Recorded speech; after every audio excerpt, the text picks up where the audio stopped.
네, 김해교회 성도 여러분 안녕하세요. 예, 체코에서 일하고 있는 유광현이라고 합니다.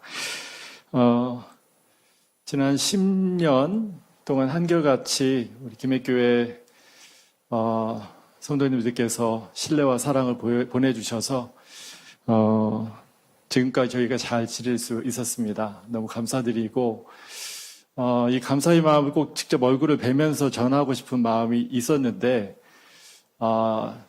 이번에 쓰고 오고 싶었습니다. 근데 목사님께서 출타하실 계획이 있으시다고 해서 못 오는가 보다 했는데, 또 이렇게, 기회를 주셔서 오늘 여러분 뵐 수 있게 돼서 너무 감사합니다. 저는 몇 분 안 앉아 계실 줄 알았어요. 수요일 저녁 예배. 체코에는 수요 저녁 예배가 없어요. 없고, 예배에 참여하는 인원도 그렇게 많지 않은데 보니까 우리 젊은 분들도 계시네요. 예, 이 시간에 이렇게 나온다는 게 참 신기하게 느껴집니다. 당연한 일이 아니고 하나님 주신 은혜가 여러분에게 있기 때문에 이렇게 나오시지 않았나 생각이 들고요. 저는 2010년에 체코로 갔습니다. 그리고 2012년부터 공식적으로 총회 파송 체코 선교사로 지금까지 일을 하고 있습니다. 저희 가족은 오늘 저희가 혼자 왔는데요. 저희 가족이 있는데 혹시 사진 띄워 주실 수 있으신가요?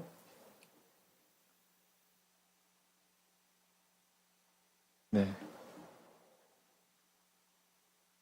사진이 어려운가 봅니다.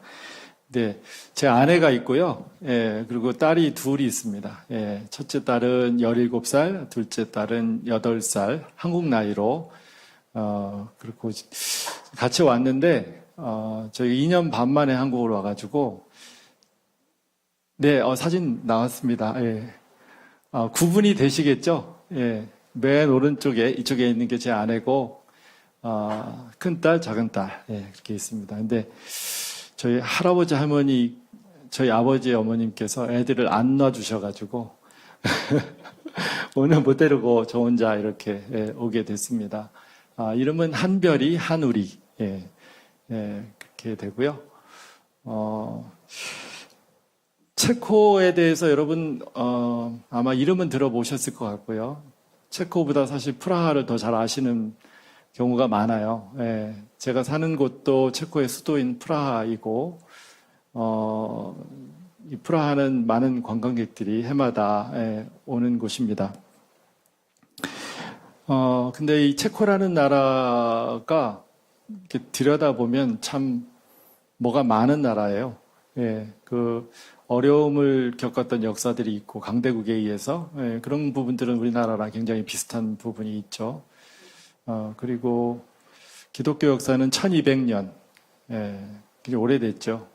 그리고 한때 기독교 제국 안에 있었던 사람들이고요.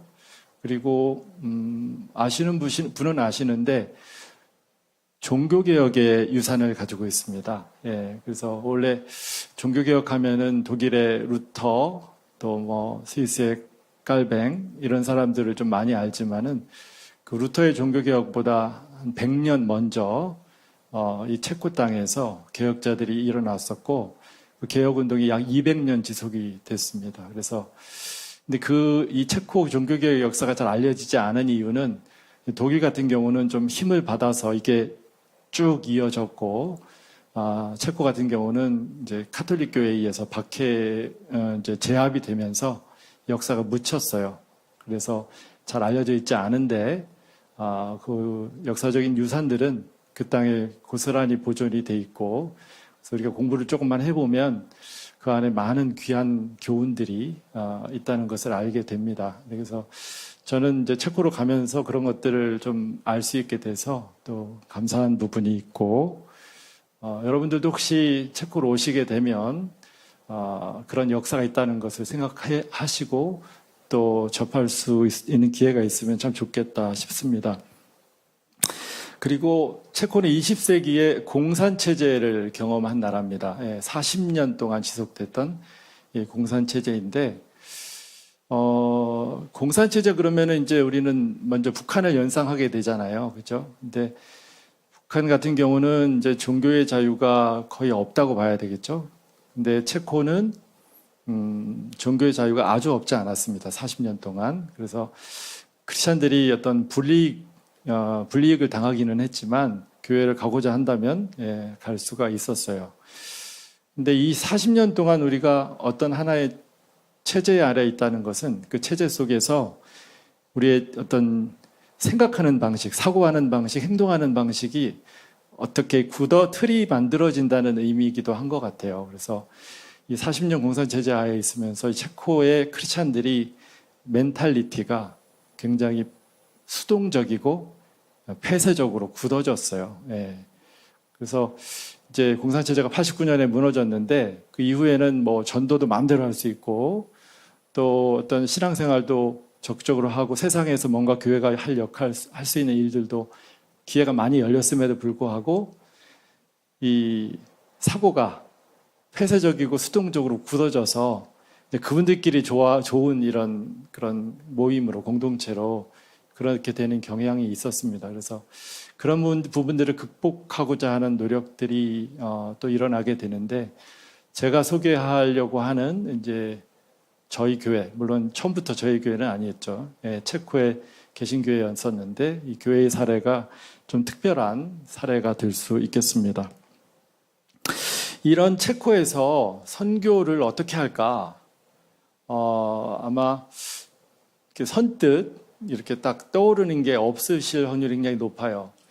근데 이 짧은 시간에 제가 그걸 자세히 또 말씀드리기는 좀 어렵고, 그래서 여러분이 좀 이해를 돕기 위해서 간략하게 또 사례 중심으로 말씀을 좀 드리려고 합니다. 우선 오늘날 체코는 유럽에서도 가장 세속화된 나라 중에 하나로 꼽힙니다. 체코하고 에스토니아 이 두 나라가 1, 2위를 늘 다투는데요.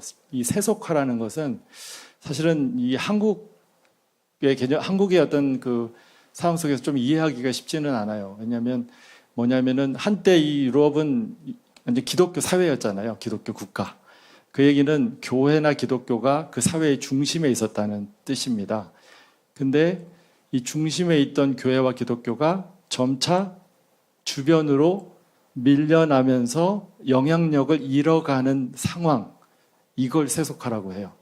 그러면은 체코가 세속화 지수가 제일 유럽에서 높다는 얘기는 무슨 얘기냐면 그만큼 교회와 기독교가 사회 중심에서 주변으로 밀려나 있다는 얘기죠. 영향을 많이 못 미치고 있다는 거예요. 사람들의 어떤 생활이라든지 사고라든지 어떤 영적인 부분이나 이런 모든 부분에 있어서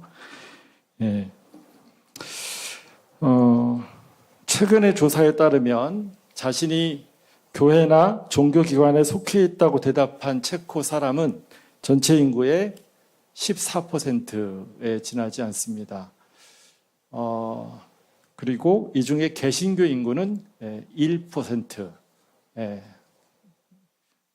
되는 상황입니다. 그리고 근데 그렇다고 해서 이 체코 사람들 대부분이 무신론자거나 아니면 종교에 관심이 없는 사람인가? 그렇게 결론 지을 수는 없습니다. 교회에 속하지 않고 믿는 신자들이 상당히 많고요. 그리고 인구의 약 40%에 해당하는 사람들이 영적인 거에 관심을 갖고 있다고 학자들은 분석을 해요. 그 영적인 거라는 것은 예를 들어 뭐 우리도 운세 뭐 이런 거 보잖아요. 그런 거라든지 뉴에이지, 그다음에 무슨 점성술, 아니면은 뭐 이렇게 뭐가 좀 그런 것들이 있어요. 그런 것들에 이제 관심이 있다는 거죠. 그 얘기는 영적인 공허함을 갖고 있고 뭔가를 찾고 있다라는 얘기인데 그 찾는 것을 교회에서 찾지 않는다는 얘기입니다. 세 번째로 이 체코라는 선교지를 생각할 때 체코인들만 사는 그런 동질 문화 집단을 상상하시면 안 됩니다. 요즘에는요, 정말 오지 빼고는 그런 선교지는 별로 없습니다. 제가 사는 프라하만 해도 다양한 인종적, 언어적, 문화적 배경의 사람들이 섞여 살아가는 다문화 환경입니다. 제가 오면서 목사님께 얘기 들었는데 여기 이 주변에도 외국에서 들어오신 분들이 많이 사신다고 들었습니다. 한국도 지금 점점 그렇게 가고 있는데 뭐 프라하 같은 이런 어떤 국제적인 도시는 더더욱 그렇죠. 그래서 굉장히 다양한 사람들이 함께 살아가는 그런 환경이라는 거 말씀드리고 싶고, 마지막 네 번째로 이 오랜 기독교 역사를 가지고 있고 이 체코의 여러 뭐 프라하 같은 이런 도시들을 걸어가다 보면 교회당이 질비합니다. 엄청나게 많고 또 종교적인 건물들이나 어떤 예술 작품들도 굉장히 많은데, 그럼에도 불구하고 오늘날 체코 사람들은 교회를 잘 모릅니다. 굉장히 아이러니한 일인데요. 공산체제 40년을 지났잖아요. 예. 과거에는 기독교가 중심이었고 또 기독교 유산들도 많이 영향을 주고 했지만은 그렇지 않은 지 너무 오래됐고, 또 공산 시절에는 교회가 사람들한테 관심 밖에 있었고 그 이후에도 교회가 영향력을 크게 미치지 못했고, 그래서 교회 그러면 이분들은 과거의 역사를 떠올리고, 그래서 교회를 제대로 경험해 본 적이 없어요. 그리고 교회에 대한 오해, 불신, 무지, 이 부분들을 극복하는 일이 체코 선교의 과제 중에 하나라고 저는 생각합니다. 자, 이런 상황에서 제가 체코에서 중점적으로 하고 있는 일은 혹시 선교 편지나 이런 걸 통해 들어보셨나 모르겠는데 저희 교회 이름이 프라하 꼬빌리시 교회입니다. 네, 프라하 꼬빌리시 교회를 베이스로 한 다민족 사역을 제가 하고 있습니다. 프라하는 아시고 이제 꼬빌리시는 프라하 8지구에 있는 한 동네 이름이에요. 네, 프라하 꼬빌리시 교회 혹은 다민족 교회, 그곳이 제가 이제 주로 일하고 있는 곳인데요. 사진 2번 한번 띄워주시겠습니까? 그래도 저희 교회, 이게 저희 교회 건물입니다. 예, 보시면 아래쪽은 콘크리트 건물이고 위에는 나무로 되어 있잖아요. 예, 아래쪽에 건물은 1970년대에 지은 거고 90년대 위에를 올린 거예요. 예, 그렇게 되고 옆에 이렇게 살짝 콘크리트 구조물이 보이는데 저게 교회 종탑입니다. 예. 그래서 저 교회 종탑은 한국에서 온 어떤 성도님이 감동을 받으셔가지고 헌금하셔가지고 종탑을 세웠어요. 근데 이 종탑을 세운 이유는 교회가 너무 구석에 들어가 있어가지고 잘 보이지가 않아가지고 야곱의 사다리라는 그래서 저희 교회 우리 교회 이제 교회당 이름은 이제 야곱의 사다리 교회당인데 그래서 그걸 형상화한 종탑을 놓은 것입니다. 저곳이 저희 다민족 공동체가 함께 교제하고 활동하는 그런 공간입니다. 저희 교회는 체코, 한국, 일본, 헝가리, 콩고, 아프리카 콩고 등의 다양한 인종적, 언어적, 문화적 배경의 그리스도인들이 주 안에서 한 몸을 이루고 있는 다민족 교회입니다. 이 교회가 형성된 배경을 제가 간략하게 말씀드리면요. 1999년 가을에 이 교회의 체코 교우들하고 또 프라하에서 살아가고 있던 한국 크리스찬 분들하고 같이 첫 연합 예배를 드렸어요. 체코 한국 연합 예배를. 그리고 그게 99년도고 2000년도가 시작되면서 저 교회의 체코 교우들이 우리 한국 이주민 크리스찬 분들을 초청했어요. 우리 교회로 들어와서 함께 하자 초청을 하면서 저 교회에서 사용하고 있는 2층 공간 전체를 우리 이 한국 이주민 크리스찬들에게 내줬습니다.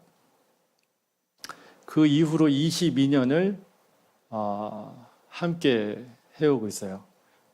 그리고 중간에 이제 일본 크리스찬들이 또 저희 교회 안에 들어오게 되면서 이제 체코, 한국, 일본 한 지붕 세 가족 형태로 그렇게 존재하고, 뭐 각각 이제 주일이 되면은 이제 평상시 주일에는 체코어 예배, 한국어 예배, 일본어 예배 이렇게 3번 예배가 따로 진행이 되고, 매월 첫째 주일은 저희들이 연합으로 함께 예배를 드립니다. 그리고 매년 저희들이 함께 연합으로 하는 행사들이 또 있어요. 어떤 것들이 예를 들면은 대림절이 되면은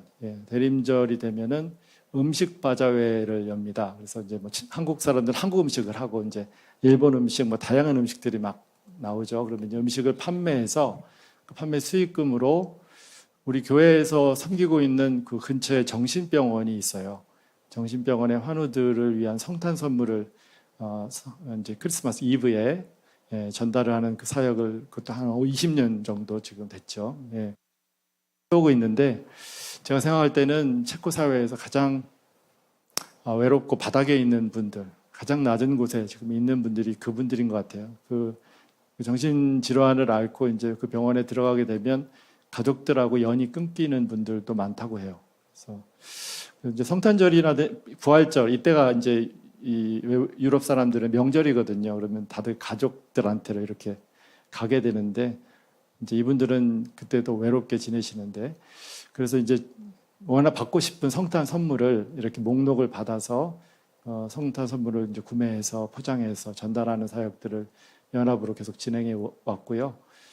또 아까 제가 체코 분들이 이 교회를 잘 모른다는 말씀 드렸는데 그래서 교회를 조금 소개하는 이제 그런 프로그램이 저희가 있어요. 그래서 매년 6월이 되면은 교회의 밤이라고 해서 저희들 이제 같이 연합으로 어떤 음악 프로그램도 준비하고 어떤 활동도 준비하고 평상시 우리가 하고 있는 것을 그냥 그대로 보여주는 것들도 있고 그렇게 프로그램을 준비해서 교회 밖의 이웃들을 초청해서 뭐 이제 하는 그런 일이 그런 프로그램도 저희들이 연합으로 준비해서 하고 있고 체코에도 노숙인 분들이 또 많이 있습니다. 그래서 노숙인 식사봉사도 연합으로 하고 그리고 한국 같은 경우는 제 어릴 때 기억으로는 세례받기 전에 뭐 혹은 입교하기 전에 이렇게 교육을 되게 간단하게 받았던 걸로 기억이 나요. 근데 유럽은 입교 교육을 되게 철저하게 하는 편입니다. 2년 일정으로 해요. 2년 일정으로 커리큘럼을 짜서 이렇게 진행을 하는데 그것도 우리 체코, 한국, 우리 청소년들 연합으로 함께 교육 프로그램을 짜서 진행하고 있고 그렇게 저희들 함께 하는 그런 다민족 교회입니다. 그 사진 한번 보여주시겠습니까? 사진 5번. 사진 3번부터 한번 보여주시겠습니까? 네. 이게 이제 저희 그 매월 첫째 주일에 함께 드리는 연합 예배 성만찬 하는 장면입니다. 그 체코는 성만찬을 한 잔을 돌려서 함께 마시는 성만찬을 해요, 전통적으로. 근데 최근에 이제 이 코로나 상황 때문에 그걸 깼어요. 그걸 깨고 이제 이렇게 잔을 우리가 구매를 해가지고 잔을 이렇게 받으면은 거기다 이렇게 따라주는 식으로 그렇게 지금 성만찬이 진행되고 있고 지금 보시면은 아마 다양한 민족들이 함께 있는 것을 보실 수 있습니다. 그 다음 사진도 보여주시겠습니까? 네, 어른들만 연합으로 예배를 드리는 게 아니고 매월 첫째 주일은 어린이들도 연합으로 예배를 드립니다. 그래서 체코, 한국, 일본 아이들뿐 아니라 전날은 그 헝가리 그 프라하에 살고 있는 헝가리 아이들도 와서 함께 예배드렸던 날이에요. 그래서 그 사진이고요. 그 다음 사진도 보여주시겠습니까? 네, 이거는 이제 아까 말씀드렸던 그 교회의 밤, 교회를 소개하는 그 프로그램을 사진입니다. 보시면은 지금 앞에서 지휘하시는 분은 일본 분이시고 이제 앉아서 구경하시는 분들 중에 보면은 이제 흰머리 또 그러니까 우리 그 현지 분들도 계신 거 볼 수 있을 겁니다. 그냥 같은 민족, 같은 언어를 쓰는 사람들끼리 모여서 예배하고 교제하고 봉사하고 전도하면은 참 모든 일이 수월하게 잘 될 텐데 왜 굳이 이렇게 불편함을 감수하면서 함께 하려고 하는가?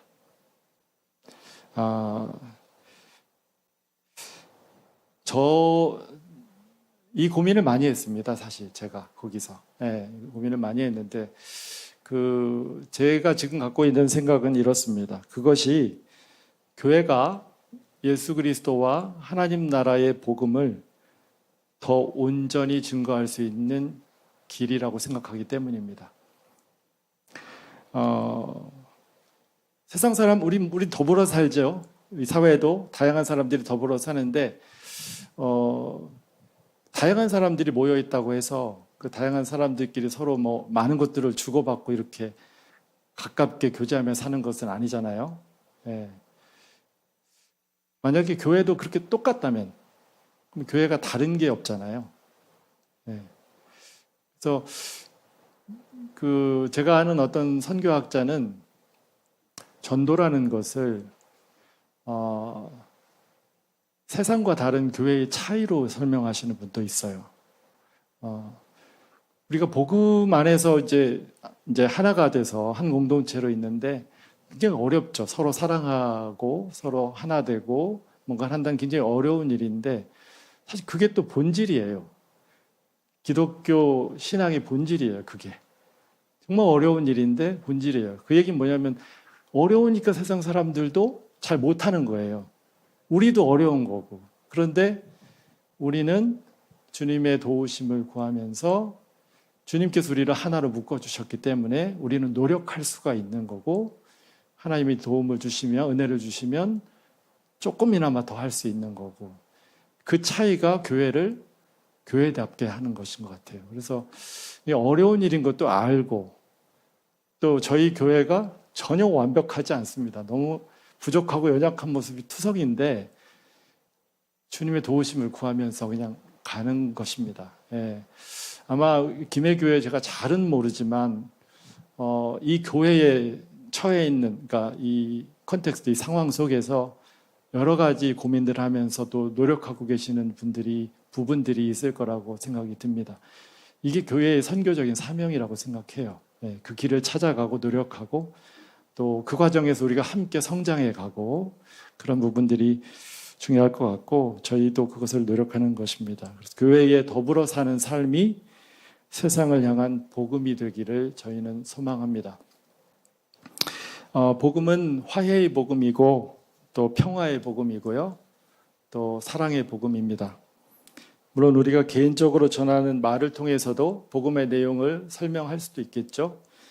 그렇지만 교회의 공동체에 더불어 사는 삶 속에서 이 복음이, 이 화해와 평화와 사랑의 복음이 더 구체적으로 눈에 보이는 인간의 삶의 모습 속에서 실천되고 증거될 때 세상 사람들은 그 세상과 다른 교회의 차이를 통해서 교회가 어떤 곳인지를 알고 복음의 본질과 능력을 체험하게 되는 것입니다.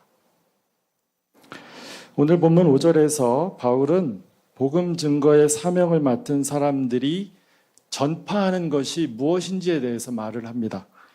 우리는 우리를 전파하는 것이 아니라 오직 그리스도 예수의 주 되신 것과 또 예수를 위하여 우리가 너희의 종된 것을 전파함이라. 예, 우리는 우리를 전파하지 않습니다. 우리는 우리 안에서 역사하시는 그분을 전파합니다. 전도는 우리의 멋진 모습을 드러내어서 사람들을 우리처럼 되도록 유혹하는 일이 아닙니다. 전도는 주 예수 그리스도를 따르는 사랑과 섬김의 길 위에서 우리 가운데 역사하시는 주님을 전파하는 겁니다. 어쩌다가 체코로 가서 일하게 됐냐고 저한테 물어보시는 분들이 계십니다. 제가 신대원 3학년 때 어느 날 예배 후에 조용히 하나님께 기도했습니다. 하나님이 저를 어디로 보내시든지 거기서 선교적인 삶을 살겠습니다. 이후에 하나님의 인도하심을 구하면서 이리저리 움직이다 보니까 오늘에 이르게 됐습니다. 체코에서 이렇게 선교사로 살아가게 됐습니다. 가는 거는 그렇게 단순하게 갔는데요.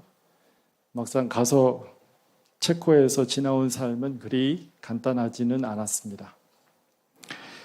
예상치 못한 많은 어려움들 만났고, 제가 사전에 기대하고 계획하고 갔던 것이 이루어진 게 별로 없어요. 근데 의외의 상황들이 많았고, 고민도 하고 기도도 하고, 아까 찬양에 버티고 견딘다는 그 가사가 있었잖아요. 되게 와닿더라고요. 근데 이제 저와 제 아내가 함께 고백하게 된 게 있습니다. 그것은 그런 문제들을 저희가 사실은 해결할 수가 없는 부분들이 많았는데, 우리가 신의 한 수라는 말 쓰잖아요. 신의 한 수. 그 상황들이 어느 순간에 하나님께서 놀랍게 해결하시고 정리해 주시는 것을 경험했어요. 그래서 사실은 저희들이 예상하고 계획하고 갔던 일들이 이루어지지 않아서 저희 마음에는 속상하고, 우리가 잘못 왔나? 잘못 결정했나? 이런 고민들도 막 하고 했었지만, 지금은 그 과정 속에서 우리가 경험한 하나님 때문에 우리가 체코에 있으라는 얘기구나. 하나님이 하신 일들 때문에 그렇게 고백을 하게 됐어요. 네. 그래서 이 모든 일들, 이런 일들 경험하면서 저희가 자세하게 여러분에게 말씀드리기는 좀 어렵습니다만은, 선교라는 것이 우리가 그냥 말만이 아니고 하나님의 선교, 우리의 선교 이전에 하나님의 선교구나라는 것을 정말 고백하게 됐어요. 여러분, 우리가 하나님의 선교에 참여할 수 있는 조건은 우리의 능력이나 우리의 가능성에 대한 인식이 아닙니다. 내가 뭘 할 수 있고 뭘 잘하고, 그러니까 내가 이런 쪽으로 하나님의 선교에 기여할 수 있겠다, 이렇게 생각하죠. 좋은 마음인데, 이건 지극히 우리 생각입니다. 네. 우리가 하나님의 선교에 참여할 수 있는 조건은 오히려 우리의 불가능성에 대한 인식입니다. 내 힘으로 할 수 없다라는 것을 깨닫는 일입니다.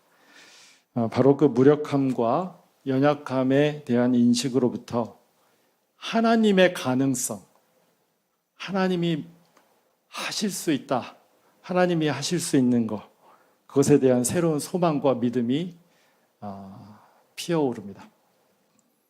참으로 선교는 하나님의 선교, 선교는 하나님이 주도하십니다. 결정적인 일은 하나님이 하십니다. 그럼 우리는 뭘 해야 할까요? 하나님께서 저희 안에 주신 마음은 두 가지가 있는데요. 하나님의 선교가 이루어질 수 있는 공간을 창조하는 것. 쉬운 말로 하면 무대를 만드는 거라고 할까요? 또 하나는 사람과 사람 사이에 다리를 놓는 것. 이건 우리가 할 수 있는 거고, 우리가 해야 하는 거고, 우리가 그 일을 할 때 그 무대에서 하나님께서 그분의 일을 하신다. 이게 제가 좀 고백할 수 있는 그런 말씀인 것 같아요. 예수를 위하여 우리가 너희의 종된 것을 전파함이라고 바울이 말하는데, 이게 무슨 뜻인지 제가 선뜻 이해가 되지 않았습니다. 그런데 그러다가 빌립보서 2장의 말씀이 떠올랐습니다. 빌립보서 2장에 너희 안에 이 마음을 품으라 곧 그리스도 예수의 마음이니 그는 근본 하나님의 본체시나 하나님과 동등됨을 취할 것으로 여기지 아니하시고, 그 다음 구절에 주목합니다.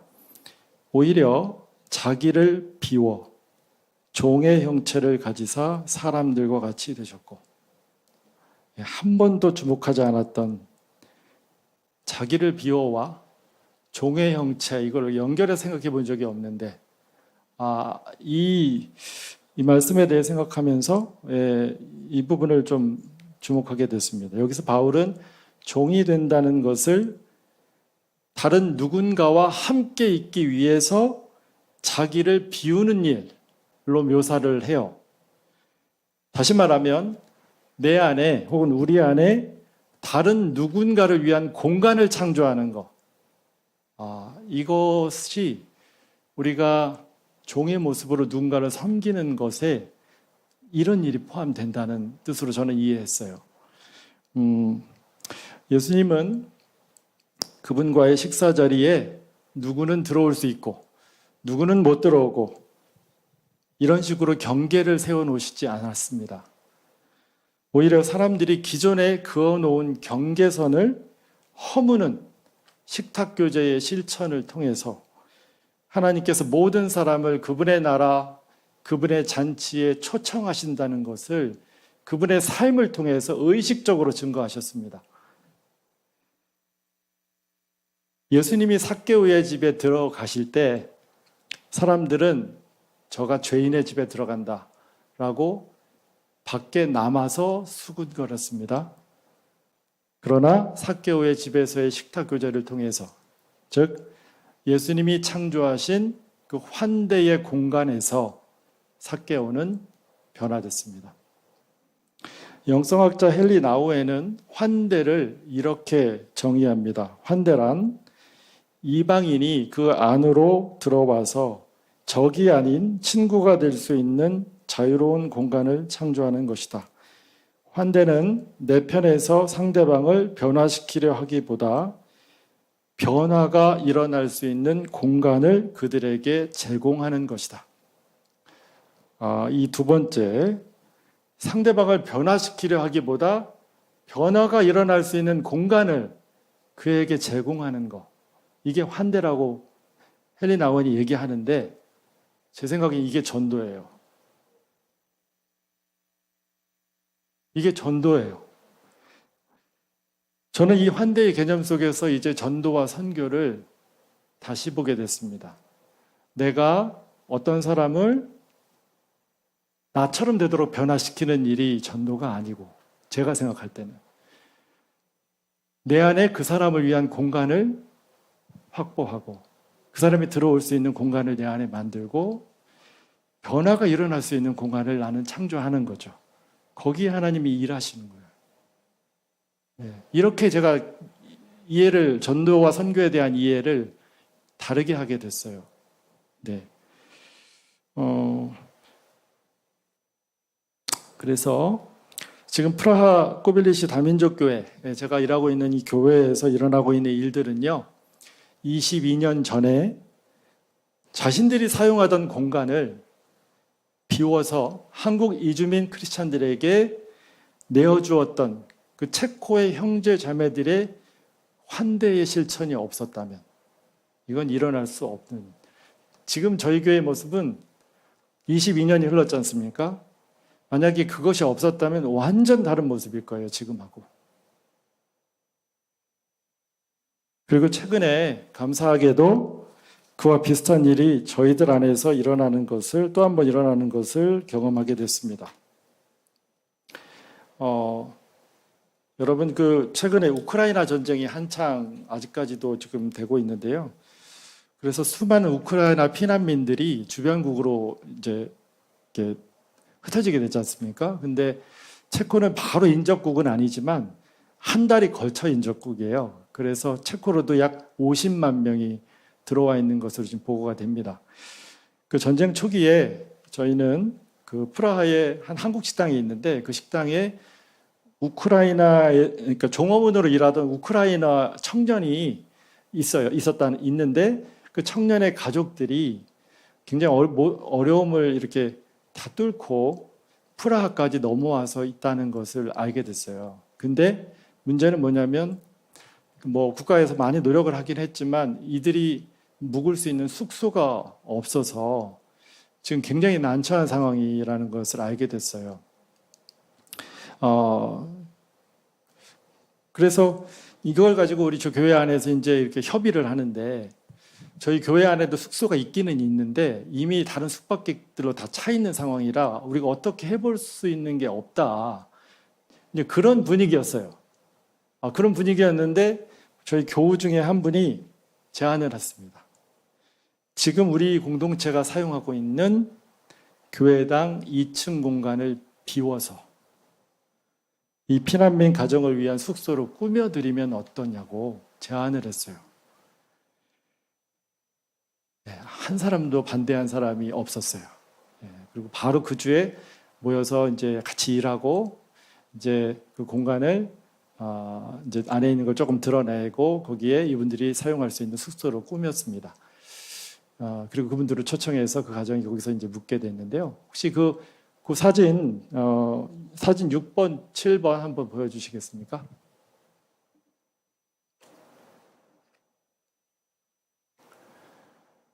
뭐 굉장히 좋은 장소는 아닙니다. 여기가 지금 원래는 저기 양가에 다 책꽂이들이 있고 저희 그 연구소로도 쓰고 또 아이들 공과 공부 장소로도 쓰고 하던 공간인데 이제 그 다 드러내고 이제 침대 2개 저렇게 놓고 그 숙소를 지금 하나 더 다음 사진도 한번 보여주시겠습니까? 네, 여기는 이제 저희 아이들 도서관으로 쓰던 공간인데 저기도 이제 침대 2개 놓고 가족이 4명이었거든요. 그래서 그 4명을 위한 그 숙소를 감사합니다. 숙소를 제공해 드렸어요.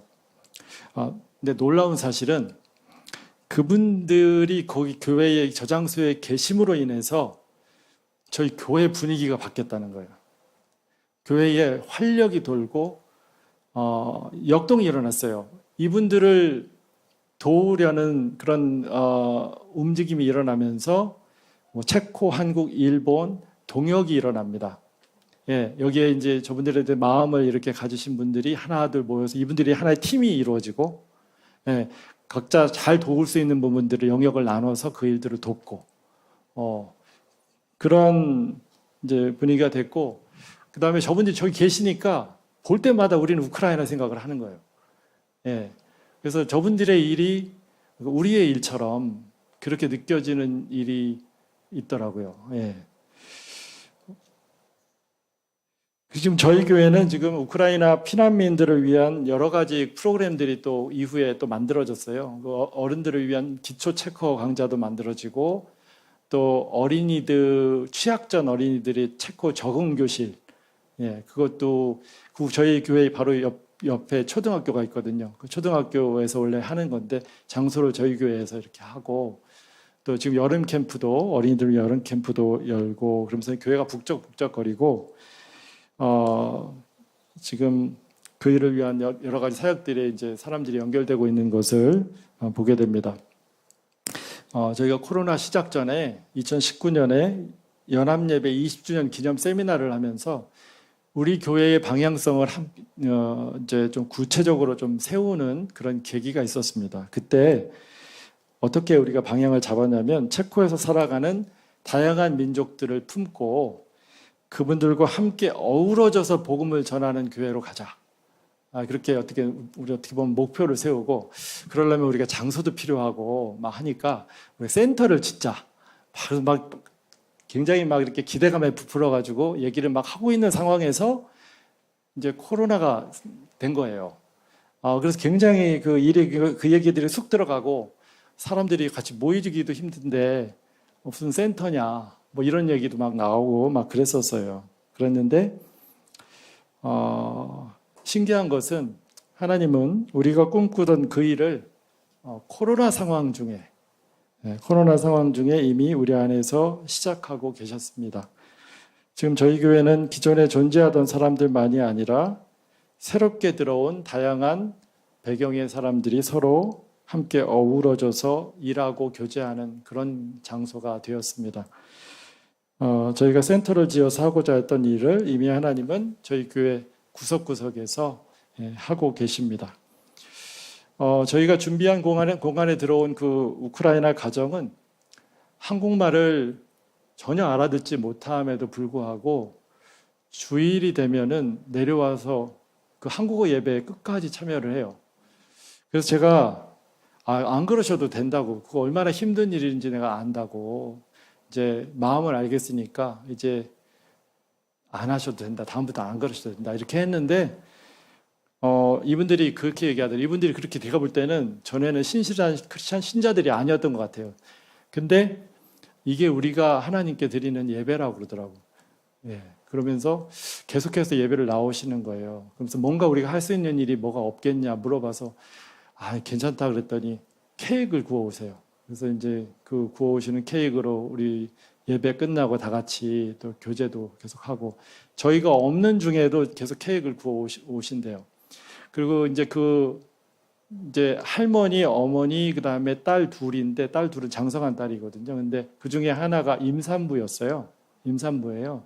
어제 소식을 들었어요. 아기 낳았다고.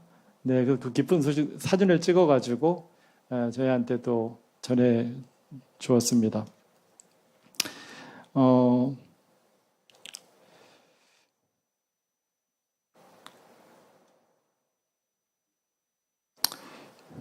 목사님, 지금 시간이 지금 얼마나 됐나요? 제가 얼마나 더, 그래도 좀 여기 그 평상시 또 하시던 예. 그럼 한 가지만 더 말씀드리고 마치겠습니다. 제가 아까 공간 창조 얘기 말씀드렸고요. 또 한 가지 다리 놓기가 있어요. 다리 놓기. 이 다리 놓기는 뭐냐면 예를 들어 이런 겁니다. 그러니까 그 프라하에 우리 교회 안에는 체코, 한국, 일본 이렇게 있고 또 콩고 분도 있다고 했지 않습니까? 근데 프라하에 아프리카 분들이 어떤 어려움을 겪고 있거나 어떤 상황들이 있다고 해도 우리 교회 안에 우리가 아는 사람 중에 아프리카 사람이 없으면은요, 콩고 사람이 없으면은 우리가 그분들의 상황을 모르지 않습니까? 근데 우리 교회 안에 콩고 분이 계시다. 그럼 얘기가 달라지잖아요. 이분을 통해서 이분들의 상황을 알게 되고, 그러면 이분이 다리가 돼서 우리 안에 하나님의 사랑, 그리스도의 생명이 흘러갈 수가 있지 않습니까? 이게 다민족 교회의 장점이에요. 굉장히 어렵죠. 우리에게 서로 다른 사람이 어울리는 건 굉장히 어렵지만 촉수를 많이 뻗칠 수 있어요. 그래서 흘러가는 다리가 다 될 수가 있습니다. 저희가 꿈꾸는 게 이런 교회거든요. 그래서 우리 교회가 그렇다고 해서 모든 사람 다 끌어모으는 그런 교회를 원하는 것이 아니라 그 수많은 다리가 이렇게 세상을 향해 놓여질 수 있는 그런 교회. 그래서 그리스도의 생명이 흘러가고 한쪽을 일방적으로 돕는 게 아니라 상호적으로 서로 좋은 영향을 주고받고 함께 성장해가는 그런 교회를 꿈꾸는데, 그런 의미에서 이 다리 놓기 굉장히 중요한 부분이라고 생각이 들고요. 저희 교회가 다양한 사람이 있다 보니까, 근데 공용어가 없어요. 저희 교회는 체코 사람들은 체코 말을 씁니다. 체코어를 써요. 근데 이 체코어는 굉장히 어렵고, 참 희한한 것은 우리 한국 사람들이 유럽에 가지 않습니까?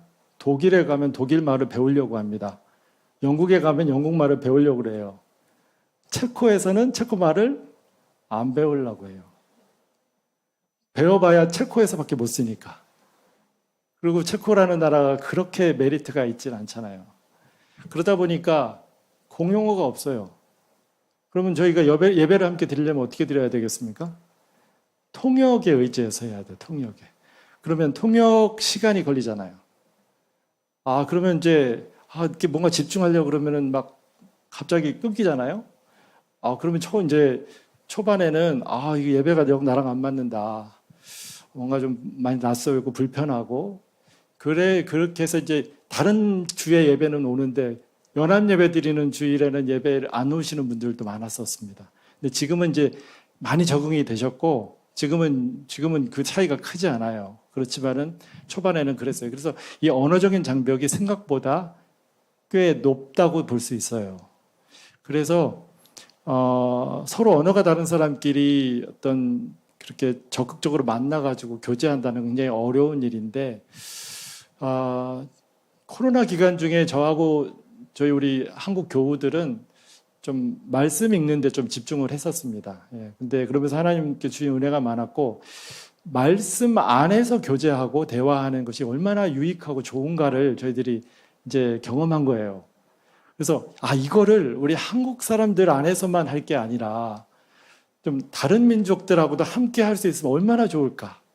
근데 이 언어가 장벽인 거예요. 그래서 그런 생각을 하고 있는데 우리 체코 장로님이 저한테 제안을 하시기를 아무래도 이 체코 한국어는 좀 장벽이 높으니 모든 사람이 영어를 할 수 있는 건 아니지만 그래도 영어로 우리 교제하는 모임을 한번 추진해 보면 어떻겠냐고 저한테 제안을 하셨어요. 그래서 저희가 생각하고 있던 것이 있었기 때문에 올커니하고 우리 말씀을 영어로 함께 읽고 그리고 꼭 말씀 가지고 얘기할 필요는 없지만 그 말씀을 그 바탕으로 해서 서로 교제하는 좀 더 자유로운 그런 모임들을 좀 진행해 보면 어떻겠냐 제안을 해서 그 모임이 시작이 됐어요. 이제 Let's Talk라는 아주 같이 얘기합시다 이런 모임이죠. 그래서 그 시작을 했는데 초반에는 10명 모였다가 12명, 16명 이렇게 계속 숫자가 늘고 또 사람들이 이제 우리가 모임을 끝나고 나면은 이제 서로 자유롭게 얘기하는 시간이 있는데 우리 모임을 한 달에 한 번만 하지 말고 한 달에 2번 하자. 뭐 이런 얘기도 나오고 굉장히 분위기가 좋았어요. 예, 좋고 제일 좋은 건 뭐냐면 이거는 저 경험인데 여러분들의 경험은 어떨지 모르겠습니다.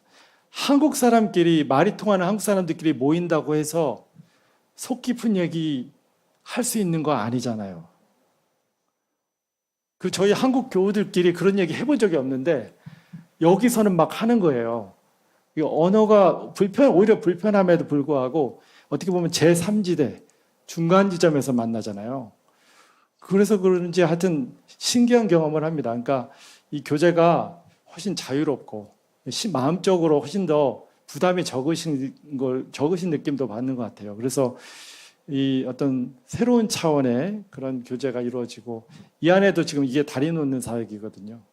예, 아무리 같이 있더라도 상호작용이 전혀 없이 같이 있을 수도 있습니다. 예, 우리가 다문화라고 말할 때는 그냥 다양하게 많다는 뜻이지 그 안에서 어떤 일이 일어난지는 그 다문화라는 말이 아무것도 말해주지 않아요. 그리고 최근에는 인터컬처, 상호문화라는 이 용어가 많이 지금 사용되고 있거든요. 예, 그래서 어쨌든 상호작용이 일어날 때 something new, 새로운 뭔가가 거기서 창조가 될 수가 있고 그게 어떻게 보면은 새로운 교회의 문화, 어떤 교회의 어떤 생활 방식이 어떤 만들어지는 계기도 될 것 같아요. 그래서 사실 제가 소망하는 것은 이런 겁니다. 교회가 우리 다양한 사람들이 모여 있는 상황에서 불편함이 있지만 이 안에서 이루어지는 상호작용이 새로운 무언가를 만들고 그것이 복음 그 복음에서부터 우러나는 그런 새로운 문화, 새로운 삶이 된다면 이거는 선교적인 삶이 아닐까요? 예, 그래서 그것이 체코 사회의 복음으로 전해지기를 소망하는 마음으로 이 다민족 사역을 하고 있습니다. 마지막으로 우리가 이 보배를 질그릇에 가졌으니 이미는 심히 큰 능력은 하나님께 있고 우리에게 있지 아니함을 알게 하려 함이라. 예, 우리가 질그릇과 같은 존재입니다. 연약한 존재고 또 볼품없는 존재고. 그런데 하나님은 그런 우리들을 통해서 그분의 보배로운 복음을 이 세상 사람들에게 전하기를 원하십니다. 그래서 우리가 복음은 언제나 질그릇 속에 담긴 보배의 형태로 전해질 것이고 또 이 복음은 언제나 심령이 가난한 자들에게만 기쁜 소식으로 전해질 것입니다. 우리는 우리를 전파하지 않습니다. 우리 안에서 역사하시는 하나님을 전파합니다. 우리는 허술합니다. 그러나 복음은 위대합니다. 이것이 우리가 삶으로 증거해야 할 메시지입니다. 기도하시겠습니다. 사랑의 하나님 아버지, 우리에게 예수 그리스도의 얼굴에 있는 하나님의 영광을 아는 빛을 비춰주심에 감사합니다. 그 빛을 받은 우리들, 이제 삶 속에서 그 빛을 비추는 사람들이 되기 원합니다. 예수님께서 걸어가신 길을 따라 자기를 비워 하나님이 일하실 수 있는 공간을 만들고 사람들 사이에 생명의 다리를 놓는 저희들의 삶이 되게 하여 주시옵소서. 질그릇 같은 우리를 통해서 당신의 보배로운 복음이 전해지게 하여 주시옵소서. 예수님의 이름으로 기도합니다.